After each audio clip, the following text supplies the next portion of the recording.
I went through a lot of different titles. People are like, well, what is The Little Prayer? I want the whole film to kind of have what prayer should do for you somehow, to make you feel like there's a reason to go on, you have a little faith. Life may be hard, life may be really emotionally difficult. That's what art gives me some reason to continue when things are hard or difficult. There's something truly exciting about seeing terrific actors get the opportunity to fill the nuances of character that come when their director gives them room to riff. And in the case of A Little Prayer, acclaimed writer-director Angus MacLachlan has given his cast a loose framework in which they're free to explore and create relationships that feel lived in, heartfelt, and deeply human. Veteran actors David Strathairn and Celia Weston are an older married couple who've learned to accept their somewhat troubled children, but their greatest joy, they absolutely love their daughter-in-law. And who can blame them? Played with luminous intensity by relative newcomer Jane Levy, she imbues her character with both the sweetness and steel that recalls the performance of Amy Adams in Junebug, a film which was also written by Mr. MacLachlan. Lightning may not strike twice in the same spot, but Angus MacLachlan has again provided a new star with a chance to shine. And this role confirms that Jane Levy is someone to watch. Our conversation with filmmaker Angus MacLachlan and actress Jane Levy provides a behind-the-scenes look at the passion and commitment it takes to get a low-budget regional film off the page and into your local theater. Join us as we discuss the journey to make A Little Prayer on Inside the Arthouse, starting now.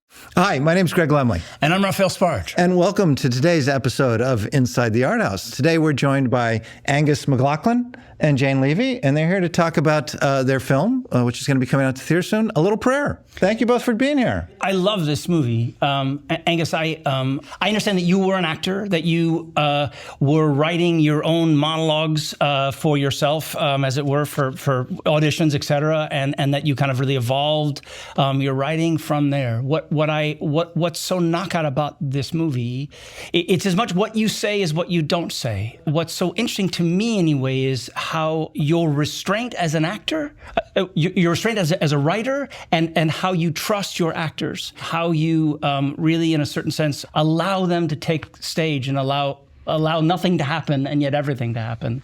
And that's really unusual for a writer, director, in my experience anyway. And I wonder if you could talk about that.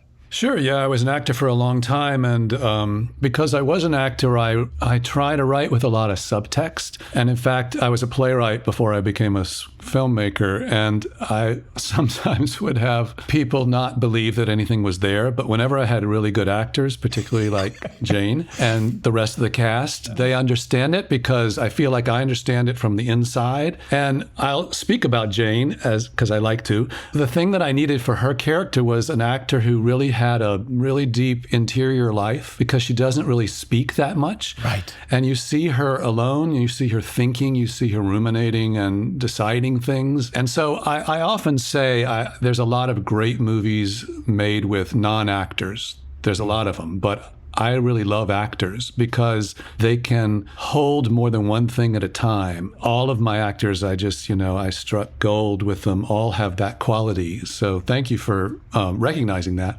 You really did strike gold. It's an unbelievable cast. It's an unbelievable cast.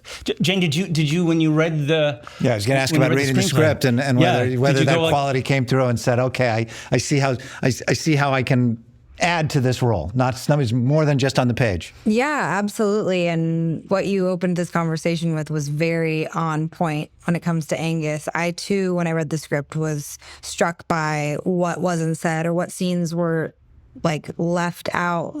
Tammy is a really rich character and one that was really intriguing for me as an actor to play. I was really moved when I first read the script. And Tammy is one way with people and she's another way alone. And there was a lot of scenes when she's waking up in bed in the morning, listening to the singer, when she's in the car wash, at the doctor's. There's many moments where we see her alone. And then you see the Tammy when she's with others and they're different. And that I think is very true to life. And that's something that Angus really did so beautifully with his script and his direction. Is this movie felt real to me. Forgive me for doing something that's sort of slightly actory pretentious, but I read this and I just thought it was so good. I saw something that Judi Dench apparently has a little sign in her dressing room when she's doing Shakespeare, and it's a series of things that she writes.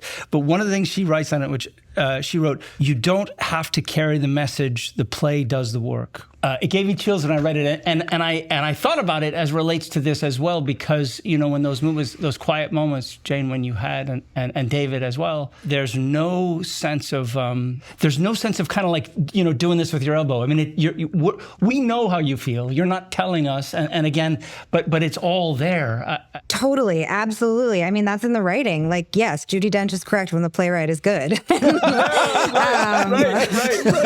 But Gives you a floor. Yeah. I'm the right person to talk to any sort of pretentious actory thing you want to talk about. I'm so down. I love that. I agree. I felt like the script gave me so much, and I just needed to do the script justice. But I totally know what you mean. I watch things sometimes, and you watch an actor, a beautiful face, tell you the story. Right.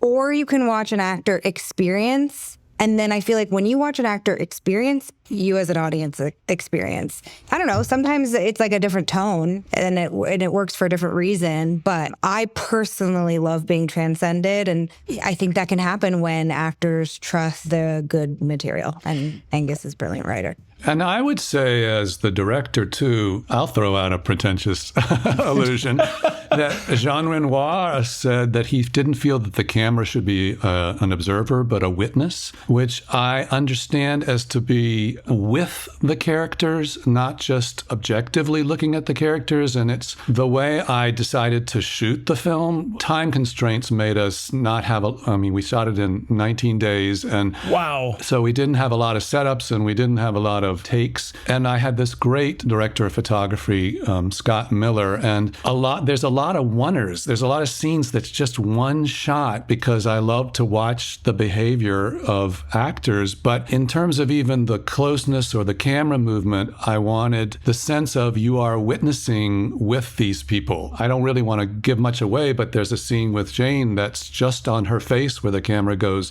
almost 360 degrees around her. Yes, I know what you're talking about. Yes. She does this amazing performance in this one shot, goes through all these different colors and emotions and thoughts, and I want an audience to feel they're with that person, that character. Let's take a look at a scene. I think with David Strathairn, terrific actor. So here's a scene from A Little Prayer.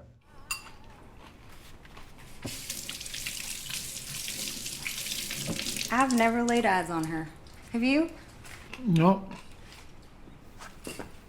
Did you know that last one? Yeah, I think so.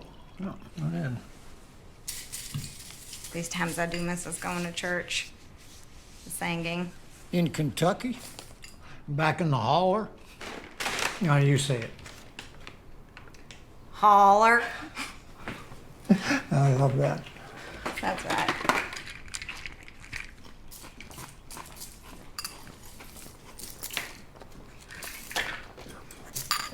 Well,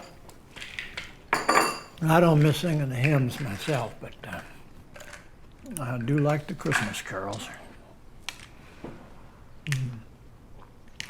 Un flambeau of Jeanette Isabella, un flambeau corona beso, se Jesus pongende amo.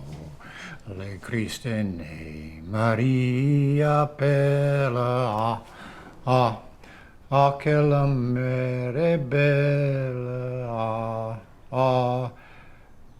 quel enfant est beau. I'm kind of rusty. What is that? French? Mm-hmm. How in the world do you know that? Well, I get around.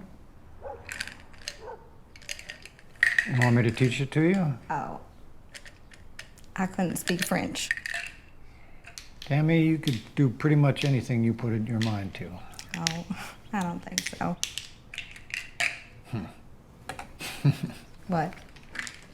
You ever heard your mother-in-law Vanita sing? Yeah, you should be glad we don't go to church no more.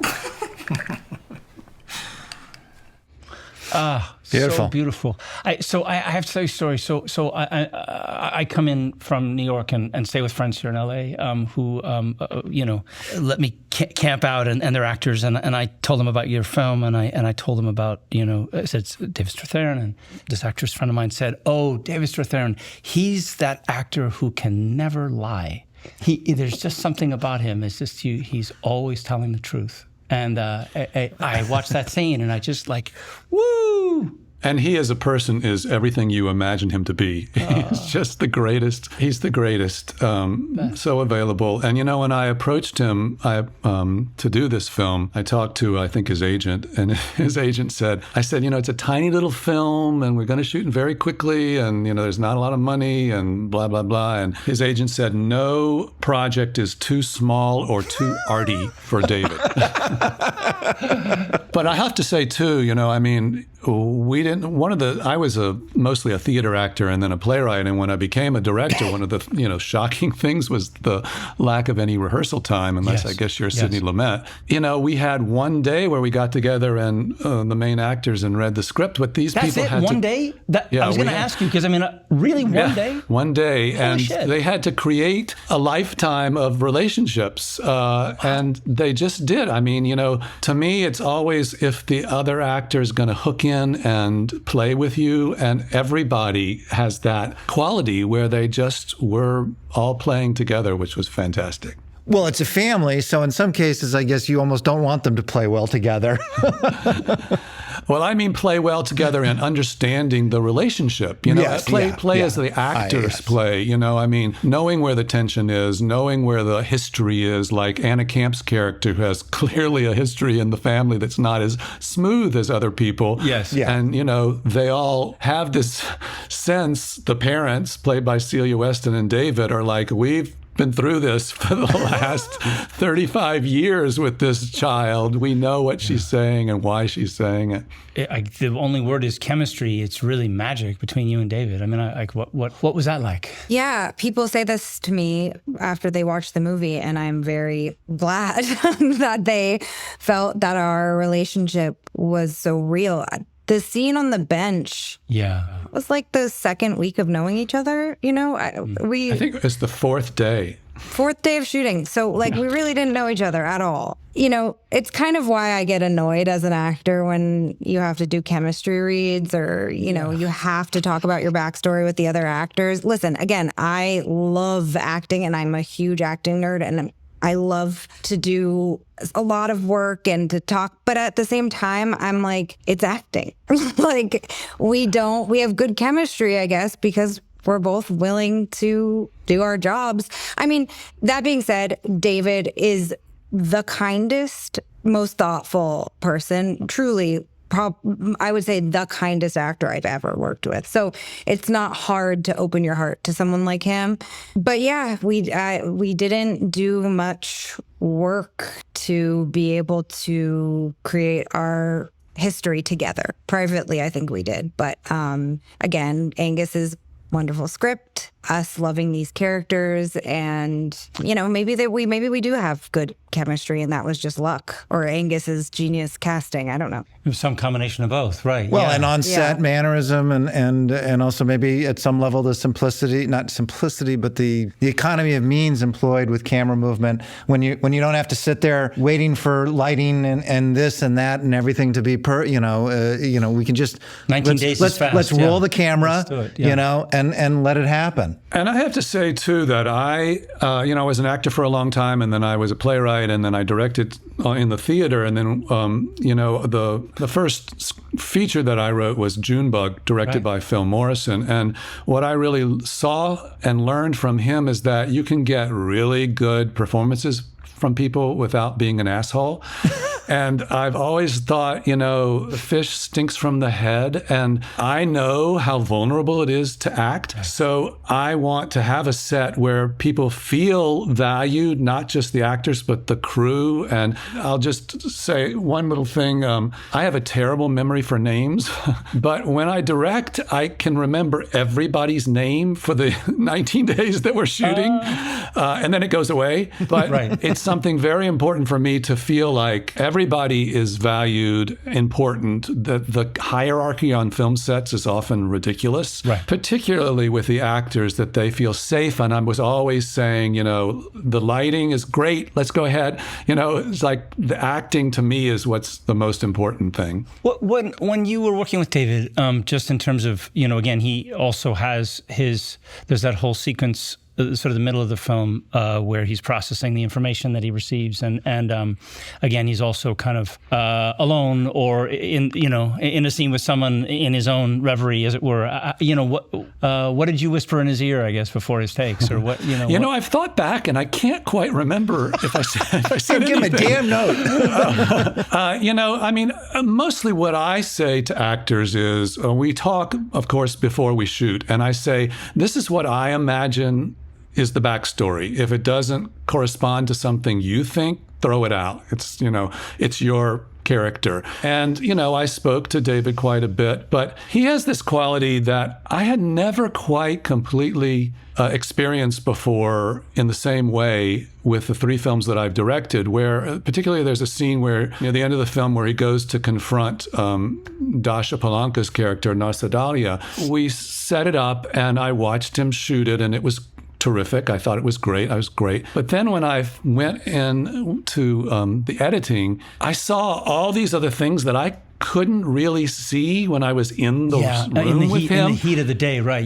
Which is a real, they say that about real movie stars. It was a real movie kind of thing that happens. He has that aspect. And again, what I love about actors, all of them, Celia Weston, has this ability to have this incredible emotional verisimilitude and then turn a line that's comedic like that. Yes. She's been in 3 of my films because I love her so much, and she seems to get it. She gets that that's the way I feel life is. What Jane does has that same quality of, like that scene that I mentioned, that's 360 degrees. It would be interesting for someone to say, okay, now she's to write down how many things, what we say as actors, beats or emotional transitions that she goes through in this 3-minute one take is just amazing. Jana, beyond the script, how did you find your way to this character, to this world? What was your way in, I guess?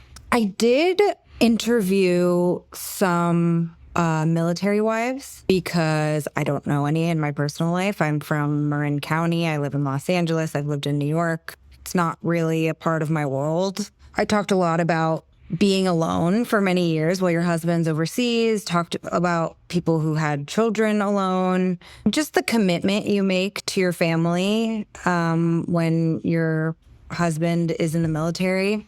I went to Winston-Salem earlier than the other actors, and I went to some Al-Anon meetings, actually. And I wanted to get a sense of Winston-Salem. I wanted to get a sense of a woman living with substance abuse. I wasn't going in just as an observer. I've gone to 12-step programs before. I wasn't just breaking the rules and spying on people. I talked to Angus a lot. I thought about this woman who makes this incredibly hard decision. It's so hard to do what she's doing, and she does it with love. She does it with grace. She has a grief and courage, and she's kind and thoughtful. And I was like, I watch her and I'm like, wow, if I could be like Tammy, that's not me, really. Of course you bring parts of yourself to characters. You have to. It's like, if we're going to talk about pretentious actor stuff, like your emotions and your internal life is your paint. And if you're a painter, that's what you're painting with. I bring parts of me to her, but that's not me. And I was just like, wow, she's amazing. I just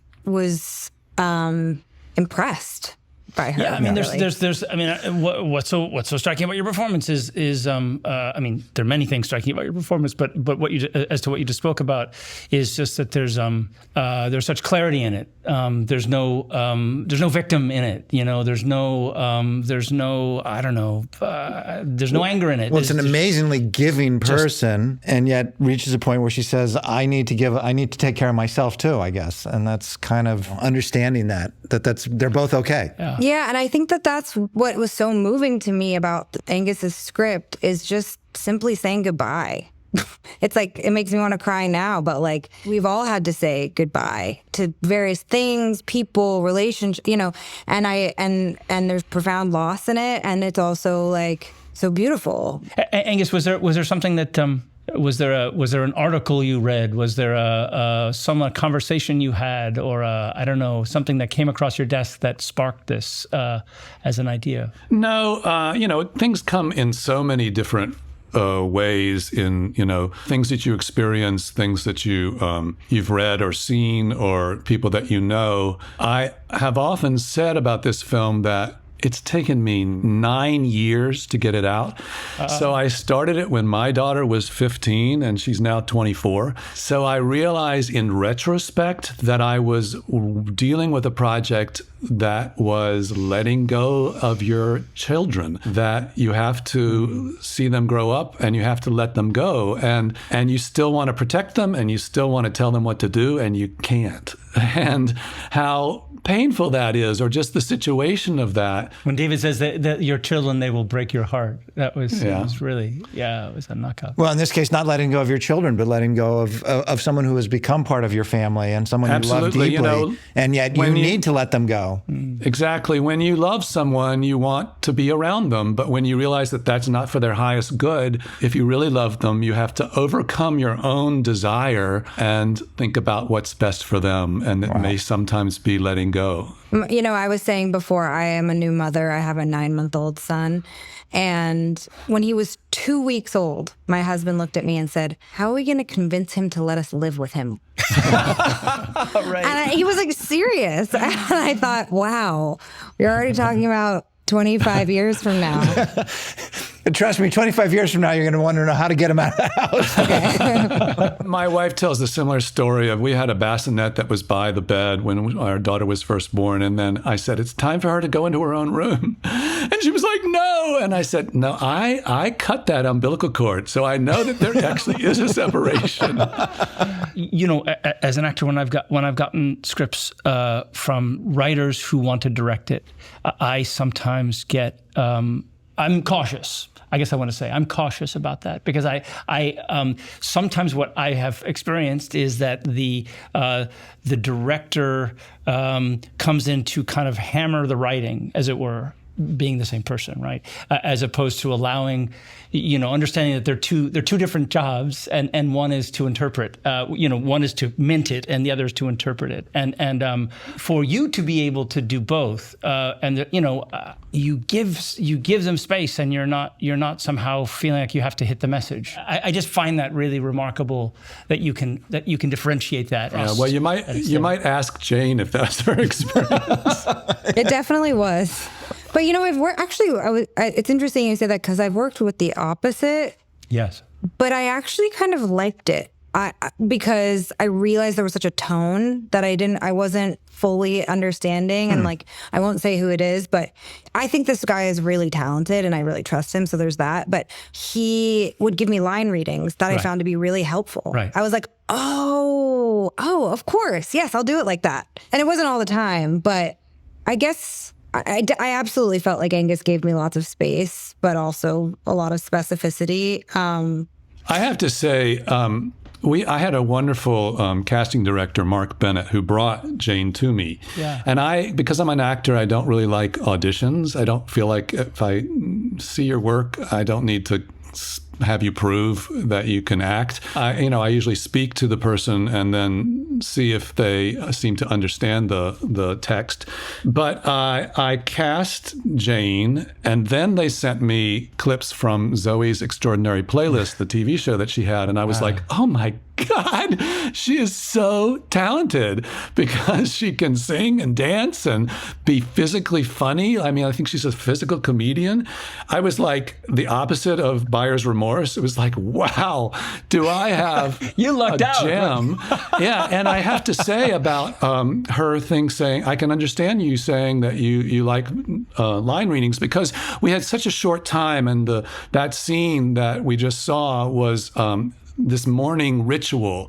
And so I had to map it out, okay, you're going to move here, you're going to get the tomatoes, you're going to take it over here, you're going to do the paper bag. And I would say to Jane, okay, you're going to do this and like 10 things. And Jane would have a blank face and go, uh-huh. And then she would do it. And I thought, this is a trained person. Like, I could tell that she had that weekly television show of you gotta know technically what you're doing, and then fill it, and then be completely alive and spontaneous. But there was never a thing where she would go, oh, what am I doing? I forgot that. So Yeah. Angus, great. you should be my agent. I will.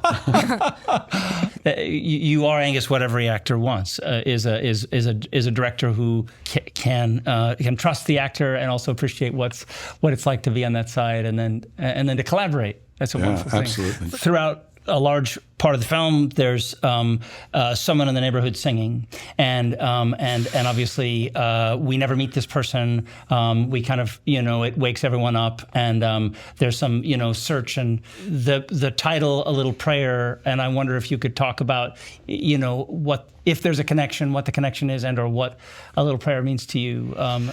There is an unseen singer in the neighborhood that, as you said, people hear, and different people react in the family. And that came because when I used to go to be in New York, I had a friend that I would stay with who lived in Greenwich Village, and every morning at 5 a.m., some woman would be walking down the street singing at the top of her lungs, and she didn't sing particularly well. And I would run to the window to try to find her and never could find her. And I thought it was funny and interesting. And then when I put it in the script, to me, she's disturbing, like she wakes a lot of the family up. But for Jane's character and David's character, they appreciate it. They get something from her. And again, I'll lean into the pretentious director-writer mode, but to me, she's kind of grace. She's just beyond your consciousness, that for them feels like a balm in some way, and you can never quite grab a hold of it. And at the end of the film, when it's sort of the three-quarters way, everything looks kind of dark.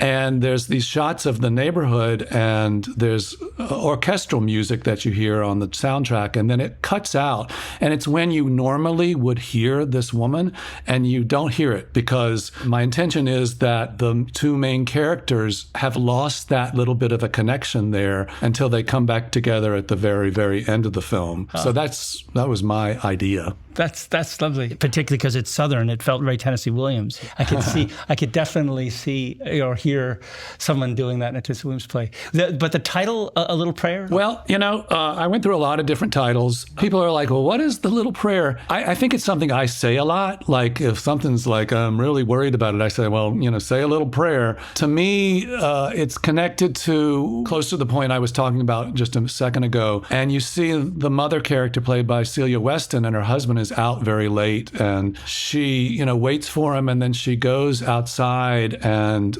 she looks on the street, and then she looks up and she sees the stars, which we don't see. And you can see in her reaction and in the soundtrack too, that sort of calms her down in some way. The next scene is her in bed, and she says, Amen. And it's just, there's a spiritual component that's very slight in the film. So there's that aspect. And then I want the whole film to kind of have what prayer should do for you somehow, to make you feel like there's a reason to go on. You have a little faith. Life may be hard. Life may be really emotionally difficult. To me, when David's character brings Tammy, or Jane's character, to the art museum and shows her art, that gives her something. And that's what art gives me. It gives me some reason to continue when things are hard or difficult.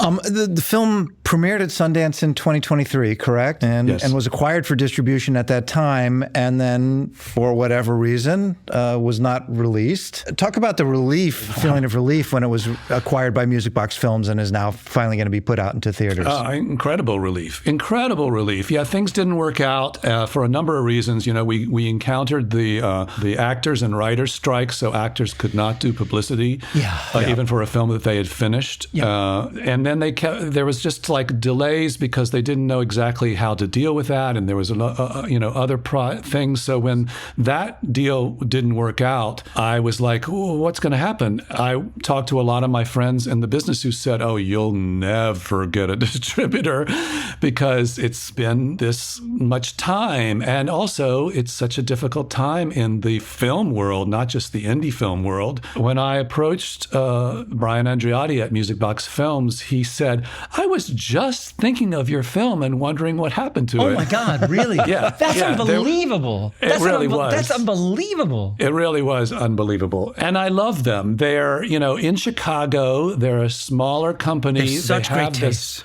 Yeah. They have great taste, and they have that Second City kind of energy where they're not slickly LA and they're not, scrappy. They're scrappy, aggressive right? New York. They're scrappy. They're, got big shoulders like Chicago. And I would ask people in the business, people that run art houses like Greg and stuff, I said, "What do you know about Music Box Films?" And all I would hear was they really care about their films. They think specifically about how they're going to release it. And so, again, I had great fortune. There's so many places where things can fall apart, and isn't just the birthing and then the filming and then the cutting and then the delivering to Sundance of a film, isn't that enough? Doesn't that warrant, come on, we did it. We climbed the Everest, and then you still have this other Everest that you conquered. That's such great news that you were able to... And it happened over and over with this, where, it didn't work out with an early producer, and then COVID hit, and we shot during COVID, and it was like if one of the main actors had gotten COVID, at the time, most larger films would shut down for 9 days, and then it would have been dead. So we had to take our tests every morning, and the last day, I took my test, and I thought, "Oh, thank God we got to the last day." So there was always this, we're just about everything to fall apart. Well, clearly it was meant to be. It really is a beautiful film. It's timeless. The word that I felt when it was done was honestly just sort of achingly beautiful. It hurt and it was beautiful at the same time. And that's again because the writing and the performances and just the balance that you found between all the characters. It's really I'm just a huge fan of the film. It's just wonderful. The film is going to be opening on August 29th in New York and Los Angeles, and I think other theaters around the country. I'm not sure exactly how many, but I guess people can go to the Music Box Films website for information about where it's going to be playing. Anywhere else you want to send them for information? No, that's great. They're working on it every day. Just yesterday, I heard of 35 other cities that it was going to appear in, which is great. And I just spoke to them just before this call, and they said, "We're not done. We're going to continue to try to get it out," which is unbelievable. Unheard of. That's just, again, it's wow. Yeah. You've got, obviously there's a whole circuit or tradition of faith-based films, and I don't, this is not that film.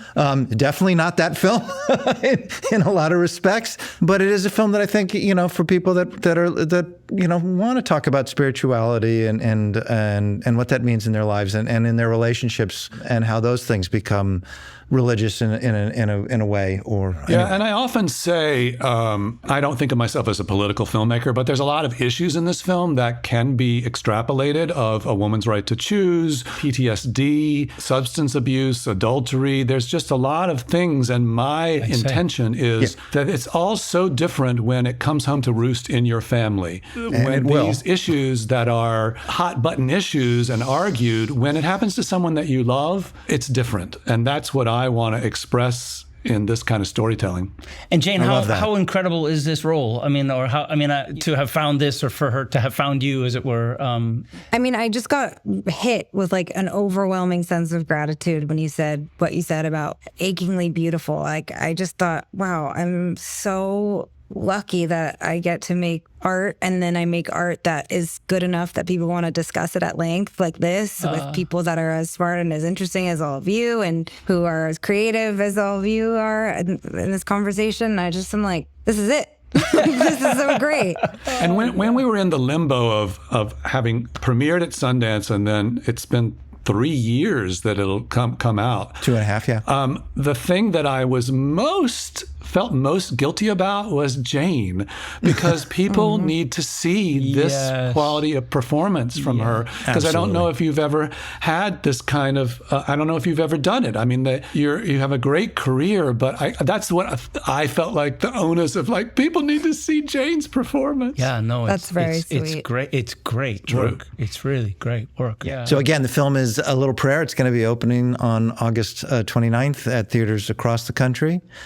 So make sure to go look for it and find it out. And you're going to see a terrific performance by Jane Levy. Thank you, Jane. And wonderful screenplay and direction from Angus MacLachlan. Thank you again very much for joining us here on Inside the Arthouse.